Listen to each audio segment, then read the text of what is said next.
Cesta životom je niekedy takáto rovná a niekedy kostrbatá, ako tuto v mojej knihe. Tieto haky-baky, čo sú tu, keď mi to prvýkrát poslala Stanka Skladanová, ktorá mi zalamovala túto knihu. Stanka, pozdravujem, je to nádherné, vždy ma to teší, keď otvorím knihu. Tak som si povedal, že wow, jaká krásna cesta životom, že toto je ako moja cesta životom, že vôbec nevie človek, čo je za zakrutou. A potom pozerá na to moja manželka a hovorí, že veď, to sú tvoje iniciálky. A ja, že aha, fakt, že RZ. A keď som to Stanke hovoril, tak Stanka mi povedala, že že jej sa tá moja verzia páči viacej, že tá kľúkatá cesta životom. Takže takto začína každá kapitola mojej knihy, ako sa uzdraviť. A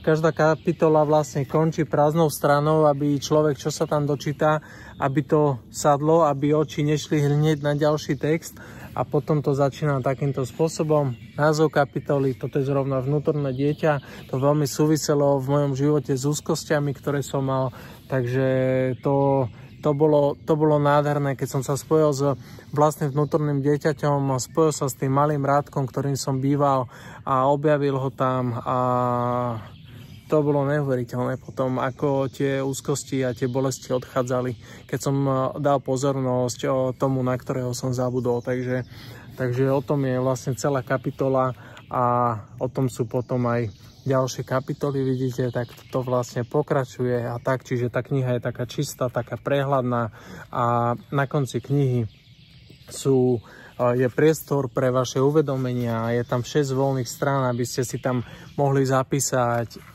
hocičo, čo vás zaujalo v knihe a tak. Len to potom nemôžete už knihu predať, takže pozor s tým zapisovaním a tak. Takže keď to jeden môj priateľ otvoril, vlastne Peťo Gašparík, ktorý mi tu dal prvú referenciu tuto hore v knihe, tak on otvoril, že wow, to je ticho. Takže to je presne tak, také ticho.